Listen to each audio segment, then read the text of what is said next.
CDC statistics show COVID-19 has disproportionately affected communities of color, but it's those groups that have the highest levels of vaccine hesitancy. Our Policy Bureau has more on what's being done to help people trust the vaccine. I'm not going to put my family at risk or let my kids suffer from an illness. Since the start of the pandemic, Angie Davalos has been protecting her family of 6 from COVID-19. Going forward for her, protection means not getting the vaccine. Neither will my family. It came out too fast. This vaccine won't guarantee anything. She says there's not enough information out there in English, let alone her native language of Spanish, and that the unknown consequences of the vaccine terrify her. Because of doubts like those, public health experts are concerned minority populations won't get vaccinated. There's a reason for that medical distrust. They've been abused and mistreated in medical research.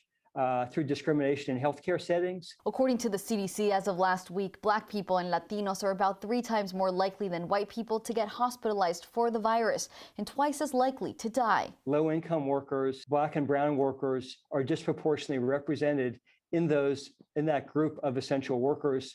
That has significant equity implications. So what's being done? The Biden administration says it is meeting with leaders from communities skeptical of the vaccine. It adds that it will help folks with transportation to vaccination sites and work with them to solve issues like unpaid time off from work. I know that the Biden administration is working through local pharmacies using geospatial analysis to identify which pharmacies are closest to those communities, and is also working through community health centers, which are placed by design in communities that are underserved. Locally, the Department of Public Health says it's partnering with faith, community-based organizations, and influencers within communities of color to educate people through webinars, focus groups, and ads available in multiple languages.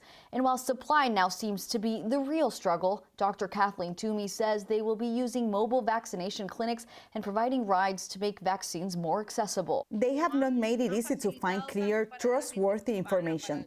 The situation hasn't been managed well. I think the pandemic has been politicized. Davalos says it will take a lot of convincing to change her mind. And while local and federal groups work to educate, she says she's putting this decision in the hands of God.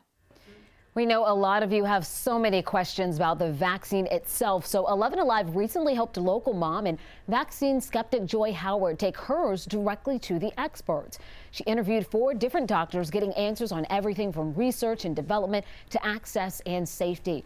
You can watch our special Drawing Conclusions on our 11 Alive YouTube channel. You can also text the word SHOTS to the number right there on your screen. It's 404-885-7600. We'll send a link directly to your phone. Again, that number is 404-885-7600.